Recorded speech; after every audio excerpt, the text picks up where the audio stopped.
Muy bien, muy buenas tardes a todos. Muchas gracias por su presencia en esta edición del mes de marzo del Seminario CONSAR. Queremos agradecer muchísimo la presencia del doctor Roberto Vélez Grajales, director ejecutivo del Centro de Estudios Espinosa Iglesia. La verdad es que es un gusto tenerte aquí en la CONSAR y poder fortalecer vínculos entre nuestras dos instituciones. Como tú sabes, la CONSAR está muy interesada en el tema de educación financiera, de que cada vez más trabajadores en México aprovechen la cuenta individual como un vehículo de ahorro para su retiro, pero también como uno de los productos financieros más nobles porque tienen una comisión muy baja, un portafolio diversificado que permite que muchos trabajadores pudieran acceder a ser inversionistas a través de este vehículo, ¿no? Entonces, para nosotros es un gusto recibirte aquí en la CONSAR, en este seminario CONSAR, y para moderar esta edición del seminario nos acompaña el maestro José Manuel del Muro Guerrero, que va a ser el moderador. Sin más, les dejo la palabra para que puedan comenzar. Muchas gracias por estar en esta tercera sesión ya del seminario CONSAR, que este espacio de diálogo y de reflexión acerca de temas que están relacionados con el sistema de ahorro para el retiro. Y bueno, como saben, en la primera sesión tuvimos esta plática acerca del efecto de las pensiones en el crecimiento económico. La segunda sesión, y en la primera sesión que nos acompañó el doctor Gerardo Esquivel del Colegio de México, en la segunda el doctor Luis Munguía, presidente de la CONASAMI, que nos platicó acerca del impacto que ha tenido el salario mínimo en las pensiones. Y ahora, pues en esta tercera sesión, que la hemos denominado donde nacemos determina cómo nos jubilamos, movilidad social y pensiones en México. Entonces, es otro tema muy, muy interesante que es la movilidad social. ¿Y quién mejor para estar y platicarnos de este tema que el doctor Roberto Vélez Grajales, y que es un gran amigo y es un especialista en este tema? Y me voy a permitir leer de manera muy, muy breve su semblanza. El doctor Roberto Vélez Grajales es director ejecutivo del Centro de Estudios Espinosa Iglesias, desde donde se ha especializado en las temáticas de movilidad social e igualdad de oportunidades en México, y ha publicado sobre el caso en revistas académicas, tanto nacionales como internacionales. Gran parte de su trabajo e investigación en estas materias se ha basado en información obtenida en la encuesta ESRU de movilidad social en México, de la cual ha sido coordinador general en sus versiones 2011, 2017 y 2023. En sus otras facetas de investigación también ha publicado trabajos sobre México en las materias de desarrollo humano y antropometría histórica. Además, con el objetivo de impulsar una discusión pública informada sobre desigualdad de oportunidades en México, y a partir de su pleno convencimiento de que dicho enfoque debe constituirse en un pilar transversal del contrato social mexicano, recientemente publicó el libro Por una cancha pareja, igualdad de oportunidades para lograr un México más justo, de la editorial Grano de Sal, SEI, en 2023, y que fue escrito en conjunto con el doctor Luis Monroy Gómez Franco.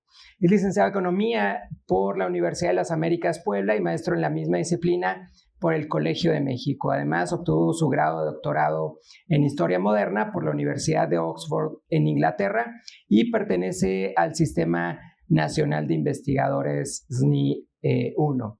De esta manera iniciamos esta tercera sesión del seminario CONSAR, que, como les digo, este espacio de diálogo, y que ahora vamos a ver un tema muy interesante que es el de movilidad social, de qué manera determina o no dónde nacemos y cómo nos podemos jubilar. Pero no me sigo más en el tema y aquí le damos la bienvenida y muchísimas gracias por estar aquí, estimado Roberto. No, al contrario, muchísimas gracias a ti, José Manuel, por la organización de entiendo, tercera sesión del seminario. Y por supuesto, muchas gracias a Julio, por recibirme aquí. Yo me acuerdo cuando salí de la maestría en el colegio, entré a trabajar al Programa de Naciones Unidas para el Desarrollo. Eso estaba hablando del año 2002, o sea, ya llovió. Y en el PNUD se iba a hacer el primer informe sobre desarrollo humano para México. Entonces, en ese marco, eso fue una iniciativa que empujó mucho Miguel Sekeli, que era en ese momento subsecretario en lo que se llamaba Sedesol, y tuvo un impulso importante por parte del presidente Fox, ¿no? Si se acuerdan, en las épocas del presidente Fox se hablaba del desarrollo humano y social, ¿no? Entonces, pues, tenía que haber un informe sobre desarrollo humano para México. Y Miguel Sekeli, siendo subsecretario, nos alojó en Sedesol. Y mi vecino de oficina era Gonzalo Hernández Licona, que acaba de llegar a Sedesol como director de, si mal no recuerdo, de evaluación, director general de evaluación. Y una de las primeras cosas que se establecieron en esa época, en colaboración entre el propio Miguel Sekeli como subsecretario, Gonzalo como DG, y en este caso Luis Felipe López Calva como el coordinador de ese informe sobre desarrollo humano, fue un seminario, ¿no? Y entonces, digamos, cada cierto tiempo, más o menos cada mes, y supongo que aquí es cada mes, la gente de Sedesol tenía la posibilidad de discutir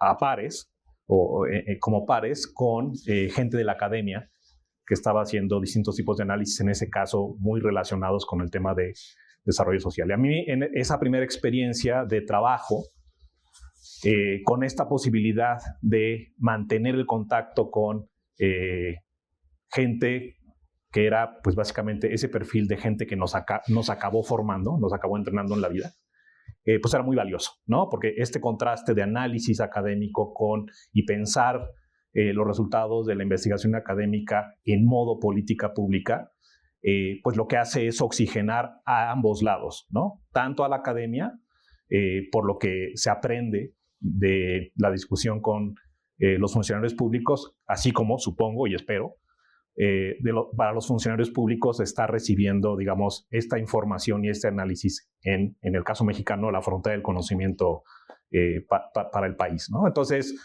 celebro que tengan este seminario y espero que les sirva en el sentido que yo lo percibí desde esa primera vez que me tocó tener una experiencia de ese tipo. Como ustedes saben, bueno, no sé si lo sepan, el Centro de Estudios Espinosa Iglesias fue fundado en el año 2005 por Amparo Espinosa Ru García, hija de Manuel Espinosa Iglesias, un connotado banquero mexicano, principal accionista en su momento de Bancomer, ahora BBVA, del cual dejó de ser principal accionista porque pues, atravesó la expropiación bancaria del 82. Y entonces cuando Amparo fundó el CEI, uno de sus primeros objetivos era se nos iba a atravesar los 25 años de la expropiación bancaria, ¿no? En 2007 iban a ser los 25 años.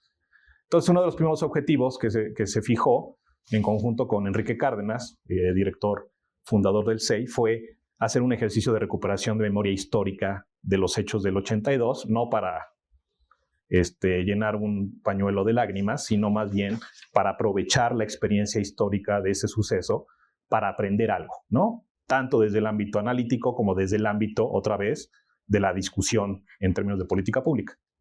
Pero al mismo tiempo digamos, entonces nuestro origen, pues es un origen financiero, ¿no?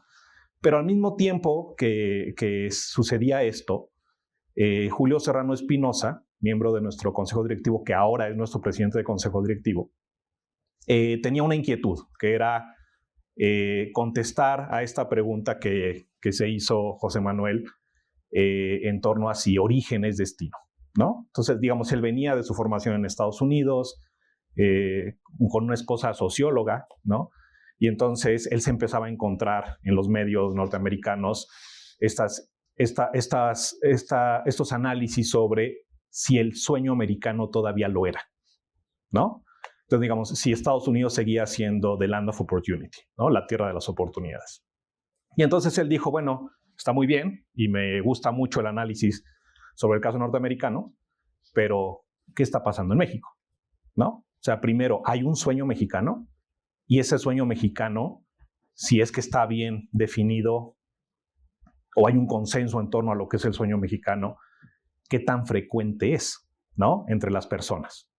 Y entonces, básicamente, la pregunta que se quería contestar Julio era si en el caso mexicano, origen es o no es destino, ¿no? Entonces, movilidad social, ¿a qué se refiere? Pues se refiere a que cuando hay movilidad, así lo voy a decir, cuando hay movilidad social, eso significa que el origen no necesariamente es destino, ¿no? Hay gente que nace en condiciones de ventaja relativa y entonces, claro, lo que quiere es que se replique su historia, ¿no? Es decir, que su origen vuelva a ser destino, ¿no? Pero nosotros sabemos que en el caso mexicano, ese grupo de población pues no necesariamente es muy grande, ¿no? Entonces, ¿qué pasa con toda la gran mayoría de la otra población, ¿no? Que nace y crece en condiciones de desventaja? Y si el hecho de nacer en esa condición de desventaja acaba determinando hasta dónde va a poder llegar, y más allá de eso es hasta dónde va a poder llegar y que hasta ese dónde va a poder llegar esté limitado, ¿no? Es decir, que no pueda llegar muy lejos. Entonces, la idea detrás de la movilidad social, la idea detrás del sueño americano es que hay oportunidades disponibles, ¿no?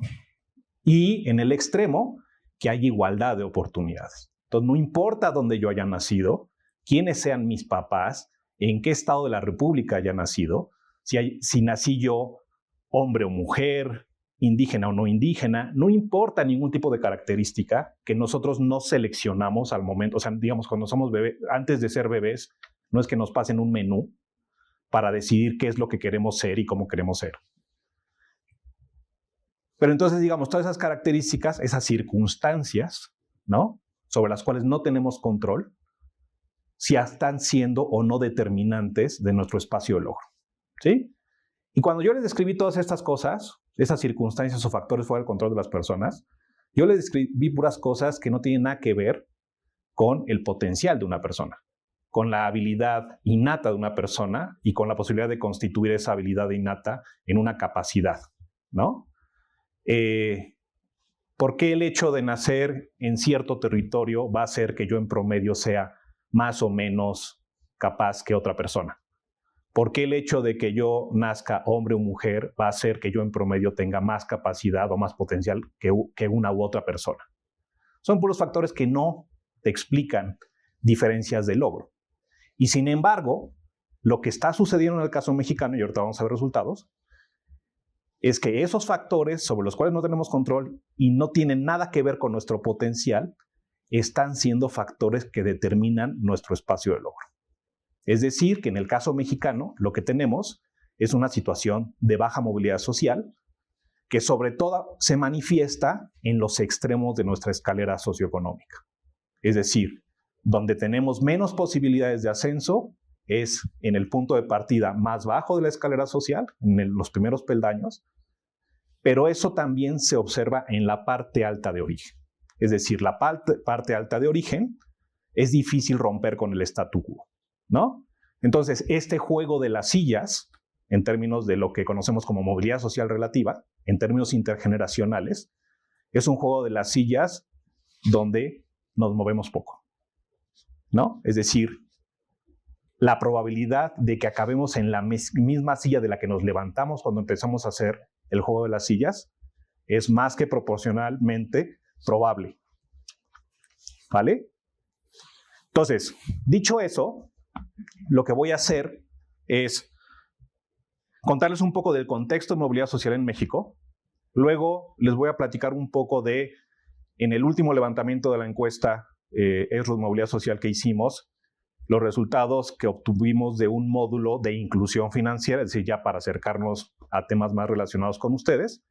Y después voy a desgranar un poquito esos resultados o ese enfoque intergeneracional, en este caso en torno al tema de adscripción a la seguridad social y contextos donde hay pensiones contributivas disponibles o no disponibles, ¿no? Y eso qué efectos intergeneracionales tiene en términos de posibilidad de estar adscrito a la seguridad social o posibilidades en torno a generación de ahorro, ¿no?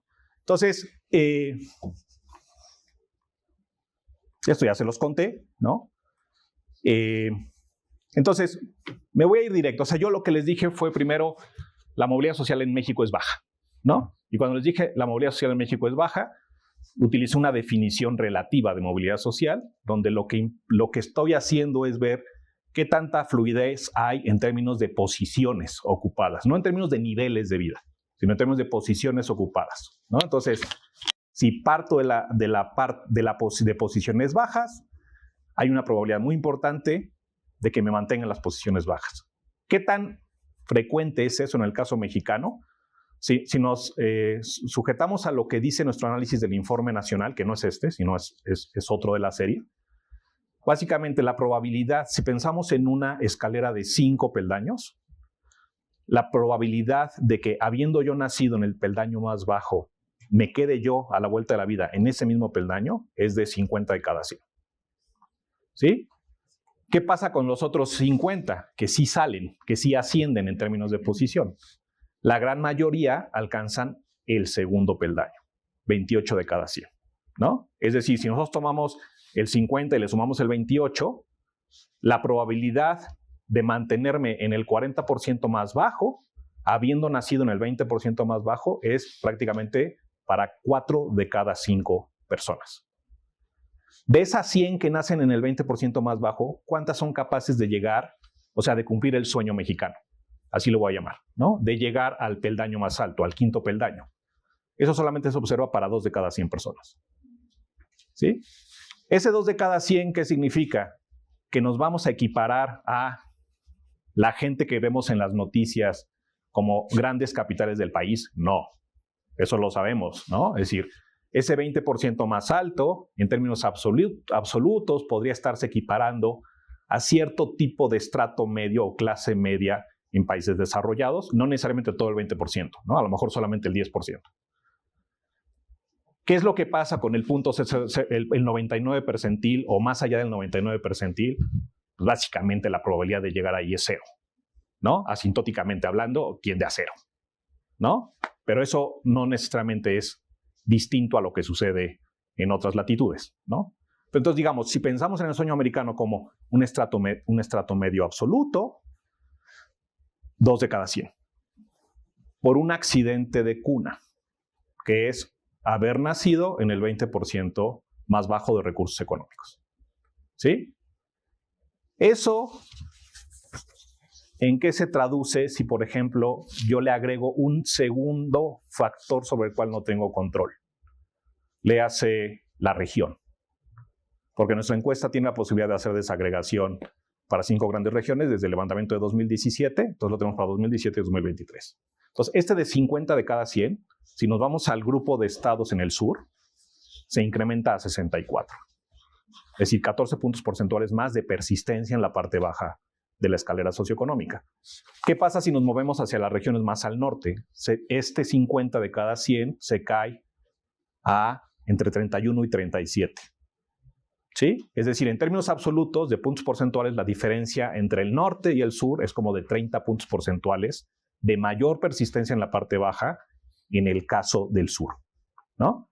Es el mismo país, pero lo que te dice eso es el espacio de oportunidades está diferenciado por región, ¿no? ¿Qué pasa si yo agrego otra circunstancia? Por ejemplo, que seamos hombres o mujeres.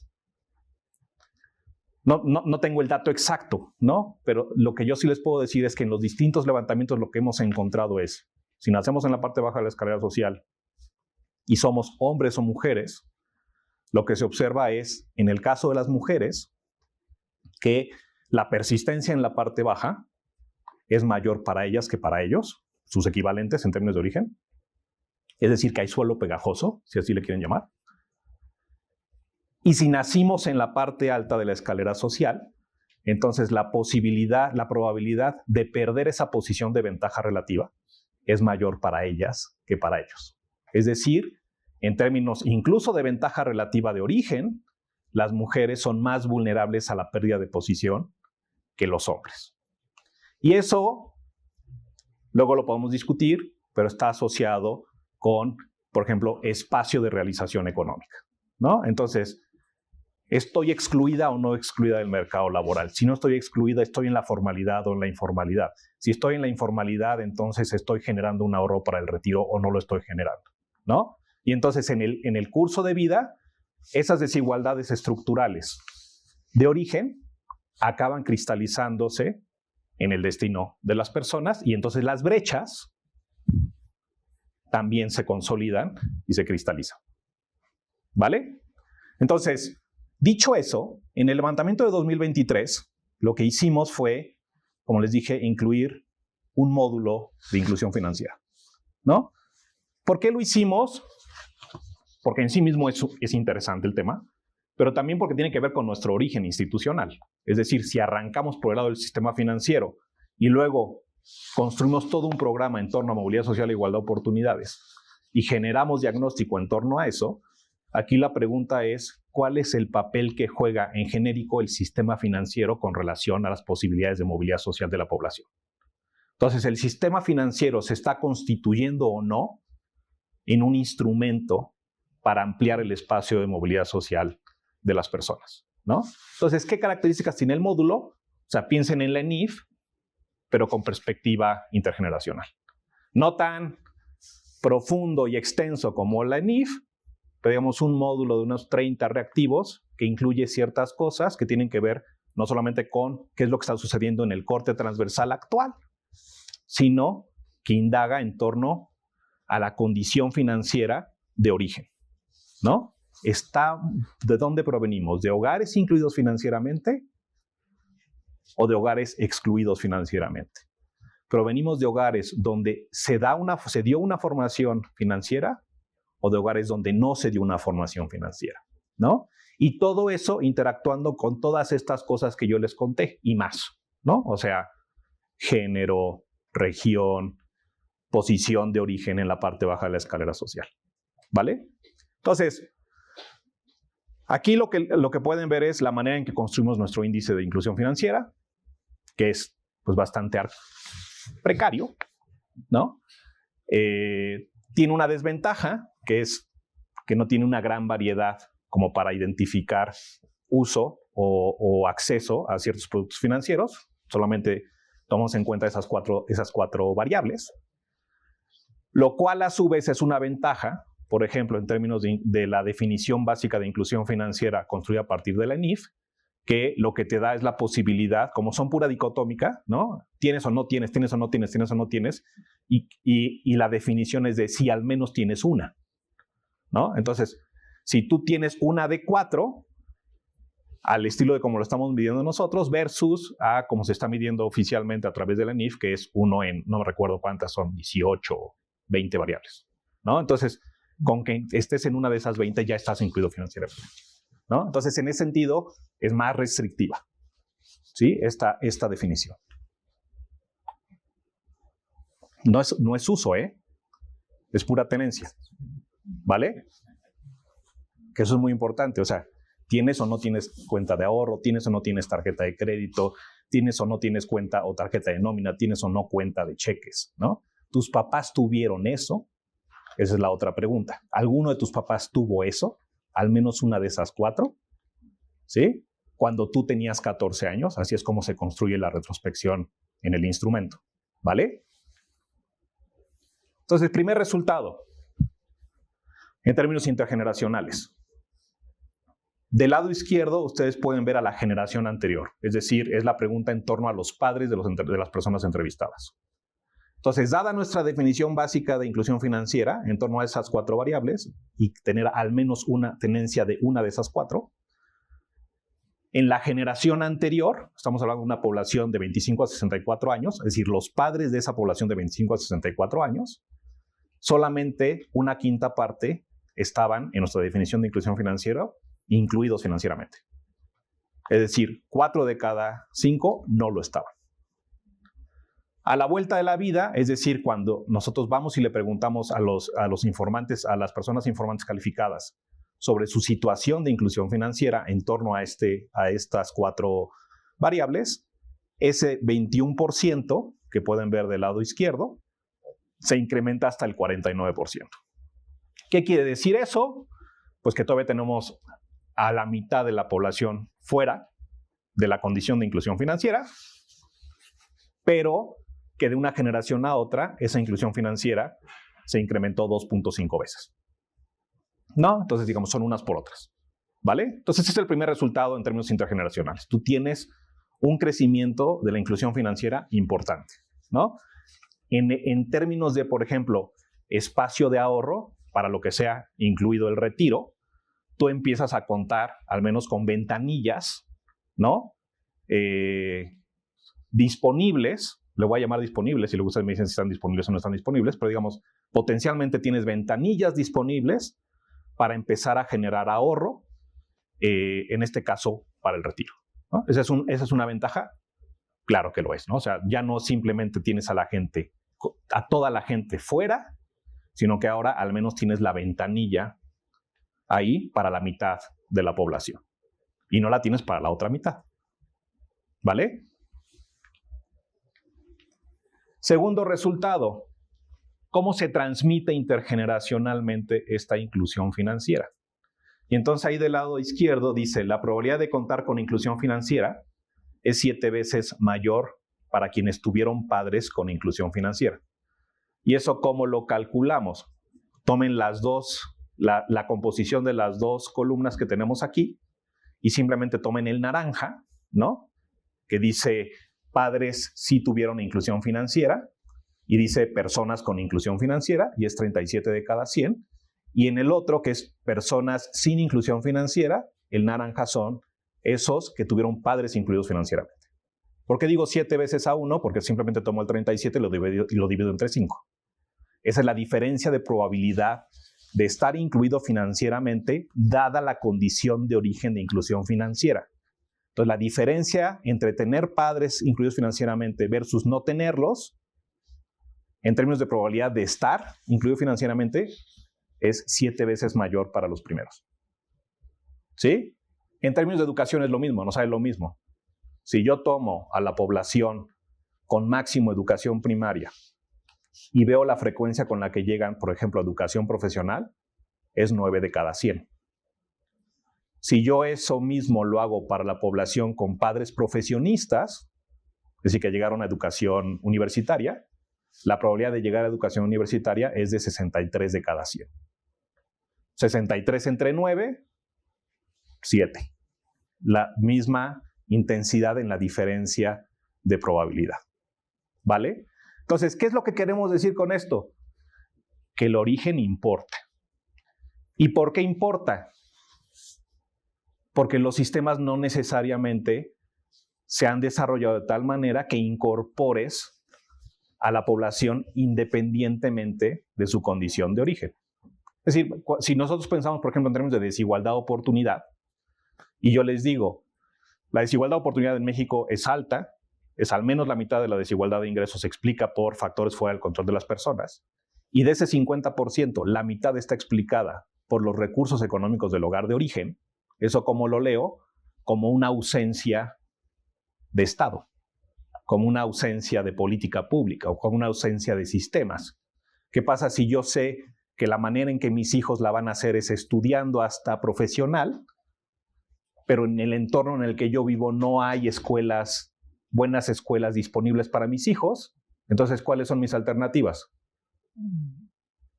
¿Pagar por una escuela privada? ¿Buscar una escuela pública buena? Y si esa escuela pública buena no está cerca, entonces tengo que emigrar. Entonces, para hacer todo ese tipo de cosas, ¿qué necesito? Recurso económico, porque el sistema público no me lo está resolviendo. Entonces lo tengo que resolver de manera privada. ¿Y quién lo puede resolver de manera privada? Pues quien tiene. ¿Quién tiene? Los menos. ¿Vale? Entonces es más o menos la misma historia. Si tú tienes, digamos, si se explica por el lado únicamente del lado de la demanda, es decir, las familias y los individuos que conforman esas familias, ¿cuál es la posibilidad de que yo esté incluido financieramente? Tendría que haber recibido cierta formación. ¿Sí? Pero ¿qué pasa si provengo de hogares donde no hay esa formación, no hay ese hábito? Me lo tendría que resolver un sistema esa formación, el educativo, vamos a suponer. Pero si no está incorporado eso en el sistema educativo, entonces no hay manera de resolver el problema porque no está presente, y eso en términos privados en la familia nunca va a ser resuelto porque no hay esa formación, no hay ese uso o no hay ese hábito, ¿vale? Entonces, dicho eso, pasemos a lo siguiente, no solamente cómo se transmite la condición de inclusión financiera, sino cómo se relaciona la inclusión financiera con las opciones de movilidad social. Cuando me tengan que callar me dices, ¿eh? No, dale. Vamos, sí, vamos. Porque me dijo como 25 minutos y ya llevo como 30. Vamos, sí, vamos. ¿Qué tenemos aquí? Es al estilo de lo que les conté del 50 de cada 100. Nada más, en este caso el módulo yo no lo puedo desagregar regionalmente, como sí puedo desagregar el módulo básico. ¿Por qué no puedo desagregarlo? Porque no solamente hicimos un módulo de inclusión financiera. Hicimos otros 2 módulos, uno de COVID y otro de cuidados, ¿no? De sistema de cuidados. Entonces, lo que hicimos en el diseño de la encuesta, como estoy hablando con actores y economistas, no me importa y puedo hablar de estas cosas técnicas. Entonces, cuando hicimos el diseño de la encuesta en términos del trabajo de campo, lo que definimos fue, ok, vamos a tener el módulo básico, ¿no? Y al final es representativo nacional, urbano-rural, para población de hombres y mujeres, con subestratos de interés no únicamente en genérico hombres y mujeres, sino también jefatura, no jefatura de hogar, con la desagregación para las 5 grandes regiones. Pero para los módulos, digamos, básicamente lo que hicimos fue decir, ok, aleatoriamente tú vas a aplicar 1 en 3, ¿no? O sea, 1 en 3 cuidados, 1 en 3 COVID, 1 en 3 inclusión financiera.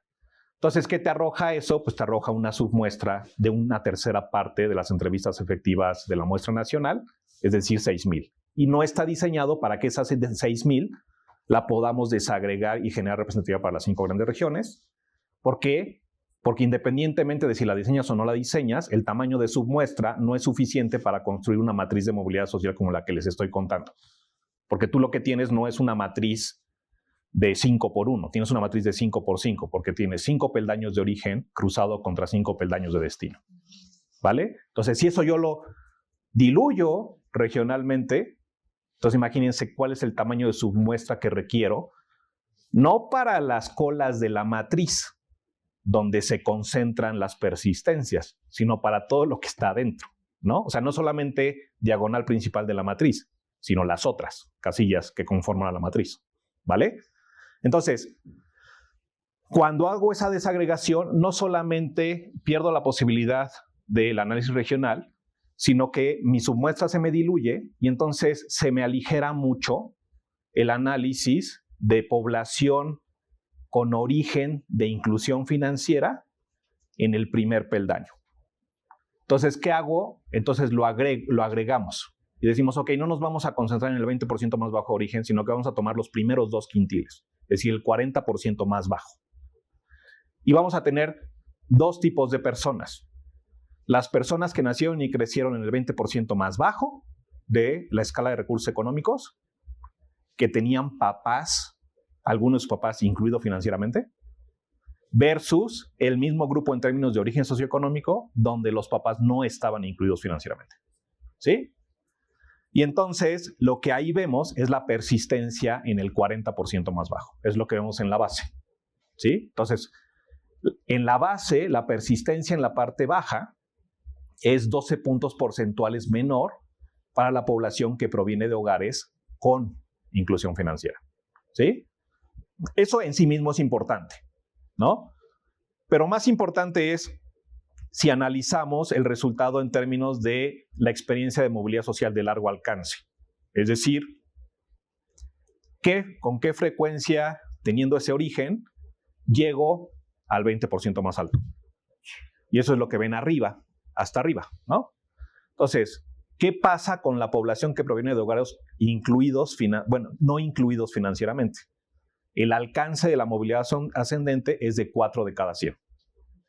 ¿Sí? 4 de cada 100 que provienen del 40% más bajo, con padres sin inclusión financiera, llegan al peldaño más alto.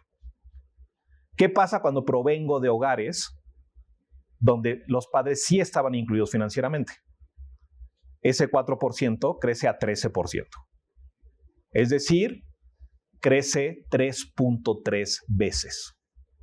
Entonces, no estoy estableciendo causalidad, Simplemente lo que estoy diciendo es la frecuencia con la cual la población que proviene de la parte baja con padres incluidos financieramente tiene 3.3 veces más opciones de recorrer toda la escalera social hacia arriba y cumplir el sueño mexicano que la población que no proviene de ese tipo de hogar.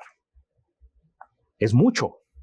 Bueno, no sé usted qué opina, digo, pues 3.3 veces mayor, ¿sí? Ahora, ¿qué pasa si yo a ese 4.13, con esas características de origen, les agrego, hago análisis, transversalizo el problema, ¿no? ¿Qué pasa si yo lo que hago es decir, bueno, pero vamos a ver qué pasa si somos hombres o mujeres? ¿Por qué nos interesan tanto los hombres y las mujeres? O sea, la diferencia. Primero, porque si vamos a datos, el que les conté, ¿no?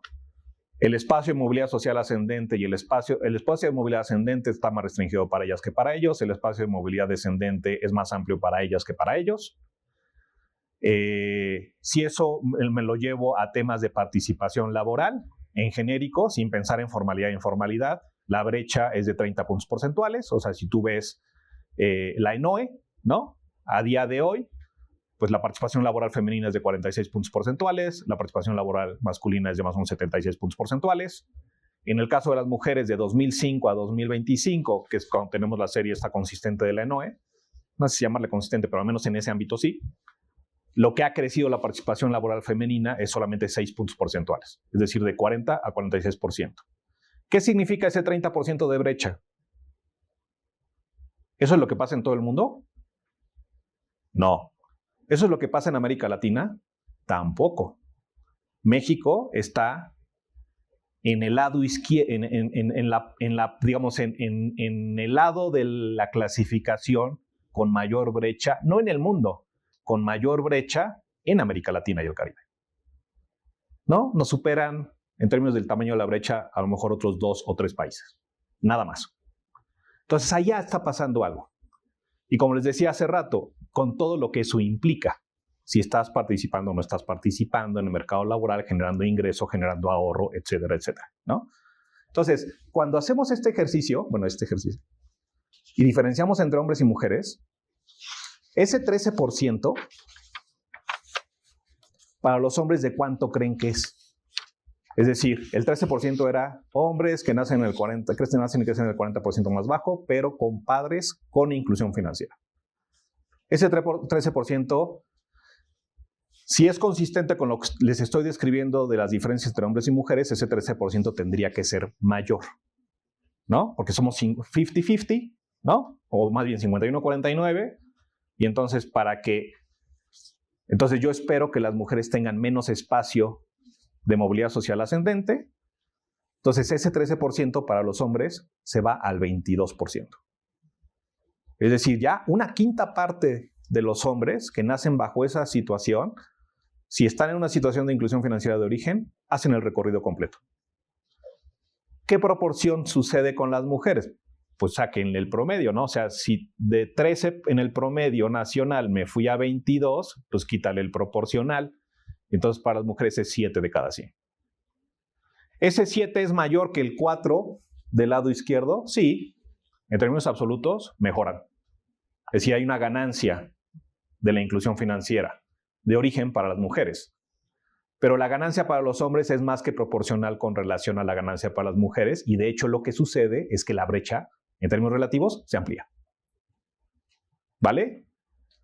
Cuando yo le presento esto a la gente del sistema financiero, en particular a gente de banca, yo lo que les digo es, híjole, qué padre sería que ustedes pudieran llegar, en este caso, de esta gráfica, a esos 9 puntos porcentuales que diferencian el 4 del 13.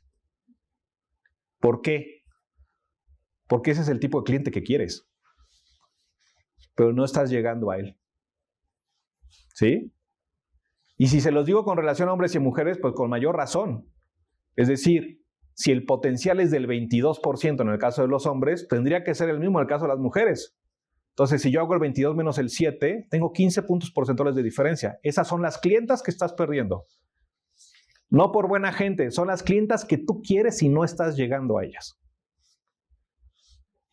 ¿Eso qué implicación tiene en términos de lo que nos atañe en CONSAR? Pues que el espacio de ahorro para el retiro, si por transitividad, yo esperaría que esté más limitado en términos absolutos y en términos relativos para las mujeres que para los hombres. ¿Vale? Entonces, ¿qué está fallando ahí? La formación en casa, las reglas sociales, sí, abonan, pero el problema no solamente se resuelve por el lado de la demanda. Aquí también hay un problema del lado de la oferta. Si la industria no está siendo capaz de identificar a esa población que se está quedando en estas diferencias de 4, 13, 7, 22. ¿No? Tienes un espacio de oportunidad muy importante. No solamente la banca, la CONSAR. No voy a decir la CONSAR, nuestro sistema de ahorro para las pensiones. ¿Vale? Entonces tenemos un espacio importante que además no es que sea porque queremos, es porque lo necesitamos. ¿No? Digo, aquí está lleno de actuarios y nosotros sabemos cómo va a ser la pirámide poblacional en 2050. ¿No? Entonces, en este momento nosotros podemos medio resolver, porque pues tenemos la parte baja de la pirámide más ancha que la de arriba, pero en el 2050 ya va a estar, ¿dónde va a estar ancha? En medio, ¿no? O sea, ya va a estar volteándose. Ya la proporción de los de la parte joven va a ser un poquito menor que la proporción de los de la población adulta mayor, ¿no? Entonces ya no hay manera de parchar o patear, ¿sí? Entonces es un reto importante para la población en su conjunto y para ciertos subestratos en particular, como el que les estoy describiendo de hombres y mujeres. Entonces, les voy a contar algunas cosas que me preparó el equipo pensando en que venía aquí, ¿no? ¿Por qué? Porque el informe no necesariamente está pensado en modo pensiones, ¿no? Pero la encuesta sí nos dice algo relacionado con las pensiones, en particular en torno a seguridad social y en torno a si los padres de las personas están o no pensionadas, ¿no? Y cuando digo pensionadas es no pensión universal, ¿no? Sino pensionadas en términos de, o sea, contributivas, ¿no? Vamos a decirlo así. Entonces, primer punto, y esto ustedes lo saben, pero en términos contemporáneos, no en términos de origen. Entonces, ¿qué tenemos aquí? Tenemos en la abscisa los grupos socioeconómicos de origen, ¿no? Entonces, ¿cuál es la probabilidad de que yo esté inserto en la seguridad social si provengo del 20% más bajo? 13%. 13 de cada 100. ¿Cuál es la probabilidad de estar fuera? 87 de cada 100. Y eso es así, es muy suave, ¿no? ¿Cuál es la probabilidad de estar si provengo de la parte más alta, del 20% más alta? 50 y ¿qué? 5%. O sea, ya es la mayoría, pero sigues teniendo al 45% fuera. Incluso en el contexto de esa condición de origen de ventaja relativa, ¿no? Entonces, ¿dónde está la mayor intensidad del problema? Por condición de origen, pues en la parte baja de la escalera social de origen, pero no deja de ser un problema en la parte alta. Y les pedí que me lo hicieran por hombres y mujeres y ya no me lo mandaron, no sé por qué. A lo mejor mañana me van a decir, es que ya se nos diluía mucho la composición. Pero digamos, yo lo que esperaría ahí es que esos 45 puntos porcentuales de la parte alta, en buena medida o en mayoría, son mujeres. No, sí, el 45%, o sea, sin seguridad social. Son mujeres. ¿Vale? Segundo punto, condición de seguridad social de las personas. ¿Con qué se asocia? Otra vez con la condición de pensionado de sus padres. Hay una frecuencia diferenciada. ¿Qué dice ahí? Dice 37% de las personas, la naranja del lado izquierdo, con padres sin pensión, hoy tienen acceso a la seguridad social. ¿Qué tenemos del lado derecho? Que ese porcentaje crece al 53% entre las personas con padres con pensión. Es decir, es una diferencia de 16 puntos porcentuales. ¿Sí? No estoy diciendo cómo está el ahorro. Estoy diciendo simplemente la adscripción a seguridad social. ¿No? Sería bueno ver, por ejemplo, en términos de ahorro. ¿No? ¿Estoy generando o no estoy generando ahorro? Dada esa condición de origen, por la implicación que tiene en términos de carga, el hecho de que tengamos padres que no están pensionados. ¿Sí? ¿Por qué? Porque entonces lo que pasa con nuestra generación, digo, aquí hay gente más joven que yo, mucha más gente joven que yo, es que somos como una generación, o sea, como ya vimos qué va a pasar en el 2050 en términos de la pirámide, entonces, ¿qué es lo que está pasando con nuestra generación? Pues que es la generación bisagra, ¿no? O como le decimos, la generación sándwich, ¿no? O sea, porque tenemos que estar haciendo una inversión en nuestros hijos, pero digo yo no, afortunadamente, tengo suerte de origen, ¿no? Pero, digamos, tenemos que estar haciendo la inversión en nuestros hijos, pero tenemos que estar cubriendo necesidades de nuestros padres, ¿no? Y entonces, con nosotros, ¿qué va a pasar? Y por eso tiene sentido, y luego me voy a invitar, Julio, porque entonces les presento el de cuidados, ¿no? Y lo que tiene que ver con la población. Ahí no me invitan a mí, invitan a Mónica Orozco y que ella les hable como experta, pero es cómo la carga de cuidado en el cambio de la pirámide se concentra más arriba que abajo, en términos de edades, ¿no? Y eso tiene implicaciones, otra vez, en el espacio de ahorro para las pensiones, ¿no? Y finalmente, no sé si esa es la última, debe ser la penúltima. ¿Cuántos me quedan? ¿30 segundos? 2 minutos. Esta que dice 71% de las personas sin seguridad social y con origen en los quintiles más bajos permanecen en esa posición. Yo cuando les dije en el nacional es 50 de cada 100 que nacen en el 20% más bajo se quedan en el 20% más bajo.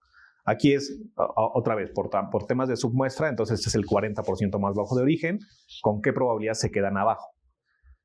Esa diferencia entre 71 y 44 es la brecha de permanencia en la parte baja de la escalera social, dado que, dado que tengo o no tengo seguridad social.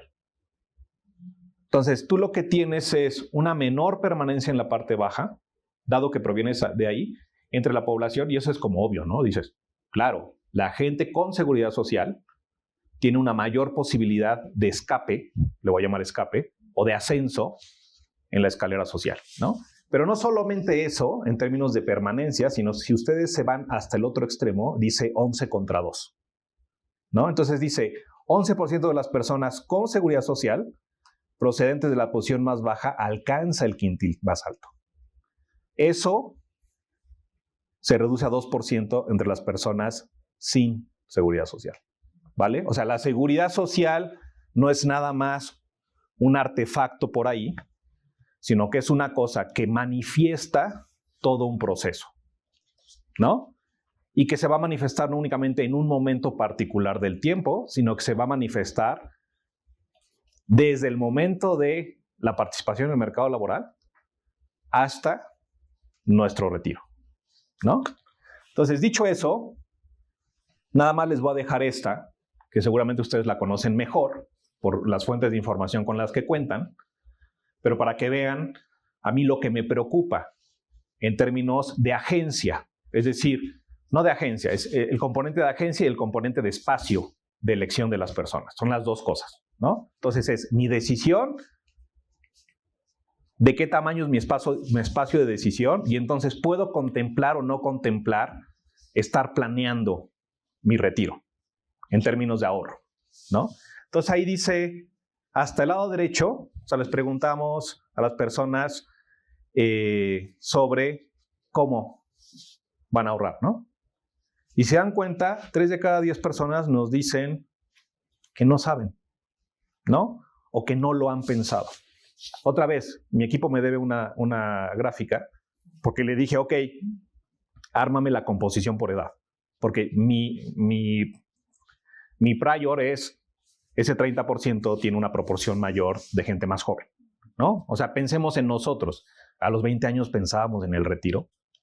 No, estábamos emborrachándonos en el antro y siendo felices, nada nos dolía, ¿no? O sea, ¿en qué momento hay un punto de quiebre donde empiezas a pensar en ¿y qué voy a hacer mañana? ¿No? Pero en ese sentido, fíjense el que tenemos ahí marcado en rojo, y ya con esto termino. 19% dicen pensión, jubilación, afore. 1 de cada 5. ¿Sí?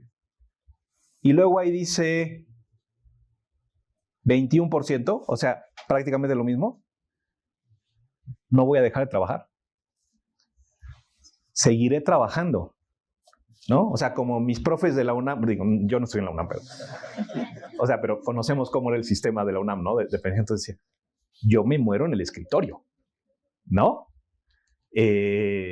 Con toda la implicación que tiene sobre la calidad de vida de esas personas, pero también sobre la rotación requerida que tienes en el mercado laboral, ¿no? Entonces, con eso los dejo. No voy a decir las conclusiones porque en las conclusiones simplemente tengo un resumen de lo que ya les conté. Pero como pueden ver, hay un tema muy importante y con esto cierro, que ya lo dije. Aquí tenemos que atender 2 tipos de cosas. Tenemos que atender una problemática por el lado de la conformación de la demanda, pero también tenemos que atender un tema por el lado de la conformación de la oferta, ¿no? Y entonces, en el caso de CONSAR, ambas cosas le atañen, ¿vale? Muchísimas gracias.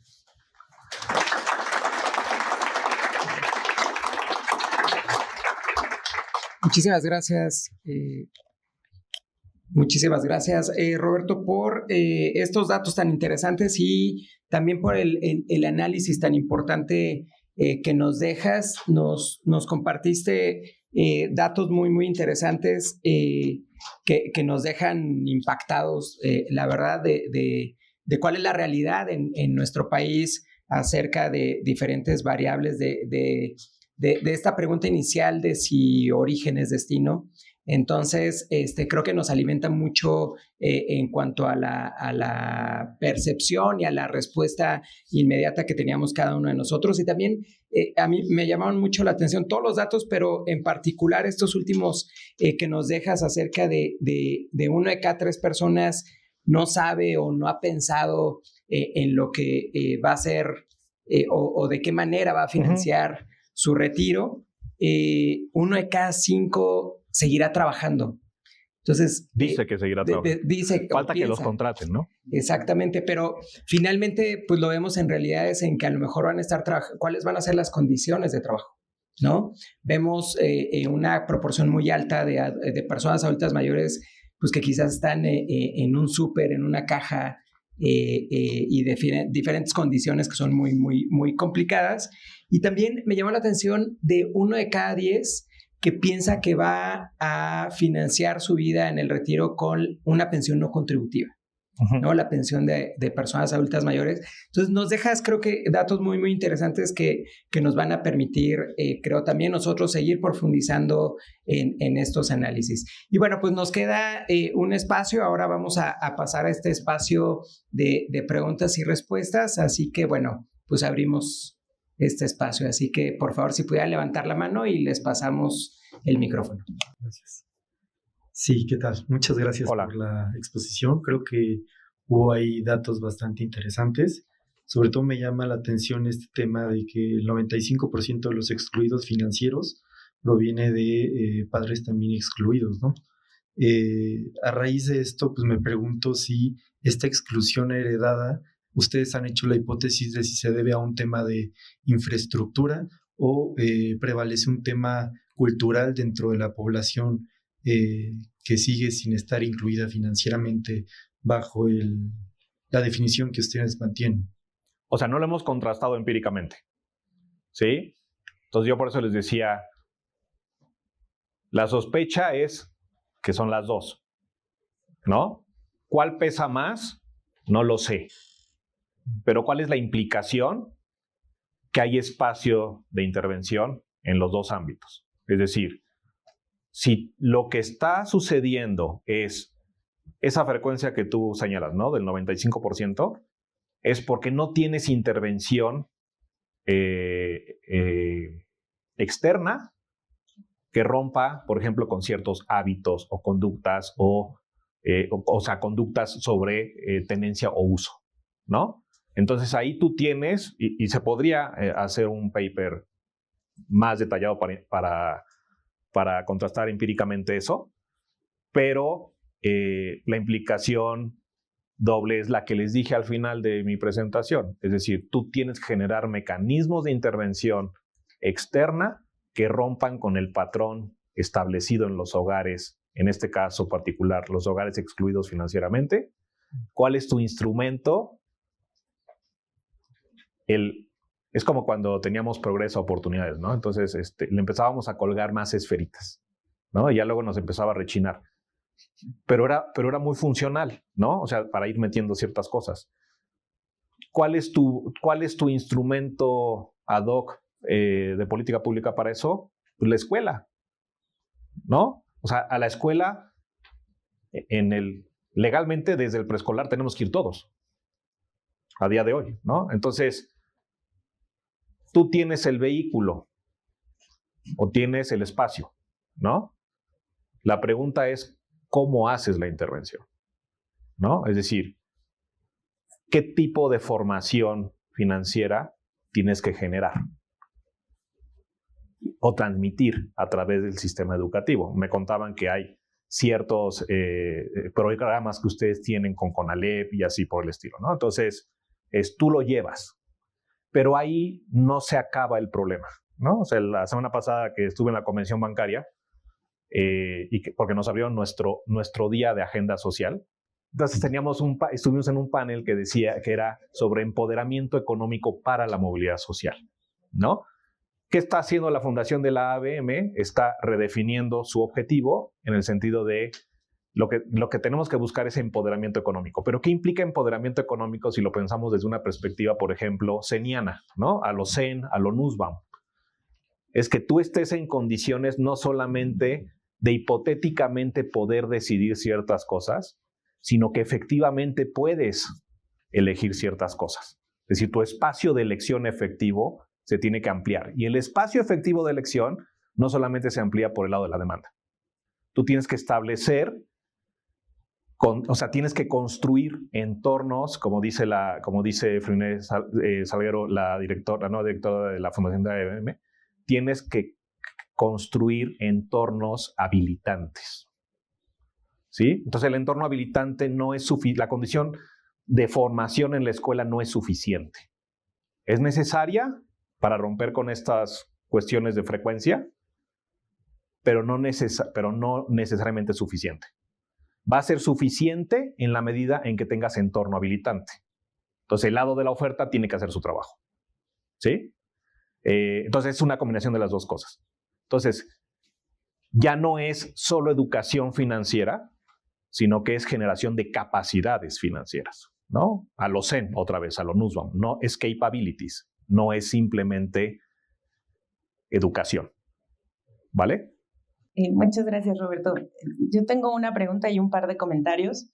O sea, sé que no haces política pública, pero mencionabas ahorita, ¿no? Que hay que atender temas tanto de la conformación de la demanda como de la conformación de la oferta, pero y creo que también estás un poco familiarizado con las problemáticas que hoy tenemos en el sistema de ahorro para el retiro. Entonces la pregunta sería como bajo la óptica de movilidad social, si pudieras como diseñar, rediseñar o establecer o proponer algún ajuste bajo esa óptica al sistema de ahorro para el retiro, ¿cuál sería? Y los dos comentarios tienen que ver un poco con estudios que quizás se pudieran llegar a hacer igual también bajo la óptica de la movilidad social. Y uno está, ahorita se me vino a la mente porque mencionabas el tema de inclusión financiera y también el hecho de que si los papás tuvieron pensión, ¿cuál es la probabilidad de que también las personas tengan acceso a una pensión? es cómo puede actuar el ahorro voluntario como motor de movilidad social, ¿no? Porque también sabemos que hay estratos bajo los cuales no se puede como pedir que hagan ahorro voluntario porque apenas sí pueden cubrir pues las necesidades de la canasta básica, ¿no? Entonces eso puede ser también una materia como de estudio. Y otra de materia de estudio también. Ahorita me la recuerdas porque tengo pésima memoria. No, y otra también tiene que ver con la densidad de cotización. No sé si estás familiarizado con el concepto de densidad de cotización, que es qué porcentaje del tiempo de nuestra vida laboral realmente estuvimos trabajando. Entonces, y viene un poco también aparejado con este tema de si los papás ya manejaban algún producto financiero, ¿qué probabilidad hay de que tengas mayor inclusión financiera bajo ese esquema? Entonces, igual también pensando un poco en qué tanto la densidad de cotización está determinada por ese estrato socioeconómico de los papás o con ese nivel de densidad de cotización que tienen los papás. Entonces, bueno, esos serían mis comentarios. O sea, lo de densidad de cotización es interesante. Nada más la pregunta es, ¿de qué tamaño tiene que ser nuestra carga laboral para que podamos generar un ahorro de ese tipo, tomando en cuenta el contexto o la realidad en la que vivimos, ¿no? Entonces ahí, además hay que tener un poquito de cuidado en el sentido de, si nosotros vemos las cifras para el caso mexicano en términos de horas trabajadas, pues es que estamos en el límite, ¿no? Entonces, más bien el problema no es el número de horas que estamos trabajando, el número de días que estamos trabajando, sino cuántas de esas horas o esos días lo estamos trabajando bajo condición de formalidad, ¿no? Ese es como un primer problema a resolver. Digo, aquí está lleno de actuarios, entonces, o sea, yo cómo pensaría, y ustedes lo están pensando así, o sea, ¿cómo piensas el sistema de pensiones? Lo piensas no unigeneracionalmente. O sea, lo tienes que pensar multigeneracionalmente. Y sobre todo cuando tienes estos bonos demográficos que se te están acabando, ¿no? Entonces, ¿cómo no solamente resolvemos el problema de desigualdad estructural intergeneracional en retrospectiva, sino cómo resolvemos el problema de desigualdad horizontal en términos de una misma generación, pero cómo resuelves el problema de desigualdad intergeneracional hacia adelante, ¿no? Vamos tarde, pero entonces pues pensemos en una restricción, o sea, ¿cuál es nuestra función? A optimizar, ¿no? A maximizar, y en la manera en que maximizamos tenemos que incorporar el enfoque multigeneracional, y en la restricción tenemos que establecer una restricción multigeneracional, ¿no? De tal manera, si nos ponemos así como muy puristas, muy economistas, entonces que no generes paretos inferiores, ¿no? Y entonces que tengas equilibrios sostenibles que al menos te garanticen que no estás afectando a ciertos grupos en particular, ¿no? ¿Eso es fácil? No. Pues no. Pero lo tenemos que pensar, o sea, tenemos que plantear el problema así, y tenemos que partir del principio de escasez, ¿no? El acumulado hacia atrás y el que se viene hacia adelante, ¿no? Eso por un lado. Ahora, hay como cosas muy macro que tienen efecto micro, ¿no? Que tienen que ver con sostenibilidad y con cómo repartes el costo que te genera el sistema de pensiones, y que también te permite aprovechar de mejor manera el ahorro, en este caso voluntario. Yo cuando me dices ahorro voluntario, yo pienso en cuando abro mi página de mi Afore y veo el componente del ahorro por aportación que no sea yo, y mi aportación voluntaria, y es que te mueres de la risa. O sea, soy un pésimo planeador, ¿verdad? O sea, pero es que es muy difícil, ¿no? Digamos, en el día a día y para ciertos momentos de la vida, tú eso no lo vas a atender. Siempre dices, ya luego lo hago después. No el ahorro voluntario, sino el sistema de pensiones. O sea, yo les decía, bueno, no es un sistema, la no contributiva no es un sistema, es un programa social en los hechos que se cubre con gasto corriente, ¿no? Y lo que es, y cómo se construyó el consenso social en torno a eso a través de la universalidad, ¿sí? Pero eso es poco eficiente, la verdad. Y perdón por usar el término eficiencia, porque entonces ya no cala, ¿no? Pero en los hechos, nosotros ¿para qué queremos suplementar las pensiones de gente que está en el mínimo garantizado o más allá? Entonces, pues una de las primeras cosas que tenemos que hacer en términos macro es integrar el sistema, integrar la universal al sistema, ¿no? De tal manera que lo que corresponde al piso, en este caso, de los 6,000 pesos bimestrales, ya ni sé en cuánto va, sí. ¿no? Esto solamente se ha cubierto para la población que está fuera del sistema de la contribución, ¿no? Pero que tiene que ser parte del sistema de pensiones, ¿no? Y eso tú no se lo tienes que cubrir a la población que está generando el ahorro vía el trabajo, vía el ahorro voluntario. A lo mejor ni siquiera tienes que meter el voluntario, o sea, simplemente es el generado a través de mercado laboral, lo otro es tu premio por hacerlo bien, ¿no? Y ya está, y entonces eso te genera un espacio, o al menos no te ahorca, porque no necesariamente vamos a generar un espacio, ya estamos ahorcados, ¿no? Pero entonces, ¿cómo vamos a sostener ese ahorcamiento? Entonces, tenemos que aflojar un poquito la soga. Entonces, tenemos que entrarle de lleno, y yo sé que ustedes lo están haciendo, o sea, tenemos que entrarle de lleno a la discusión sobre la integración del sistema de pensiones, ¿no? Digamos, mi recomendación de política pública, así muy macro, sin ser especialista, es esa, ¿no? Y si hacemos eso, entonces hay efectos, hay externalidades positivas, puede haber unas negativas, pero yo creo que las positivas superan a las negativas y hay efectos multiplicadores. Muchísimas gracias, Roberto. Muchas gracias por esta reflexión, por esta plática tan clara, tan dinámica.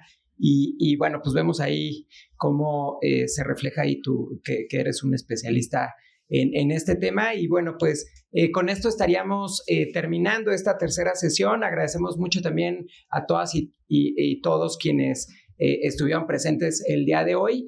Y también, bueno, pues agradecemos a quienes nos estarán viendo en las redes sociales posteriormente de estas sesiones del seminario CONSAR, y les esperamos también a la siguiente sesión, que será aproximadamente en un mes. Estamos haciendo este esfuerzo también por invitar a especialistas en estas temáticas que están relacionadas con el sistema de ahorro para el retiro. Así que bueno, pues muchas gracias y que tengan una excelente tarde-noche.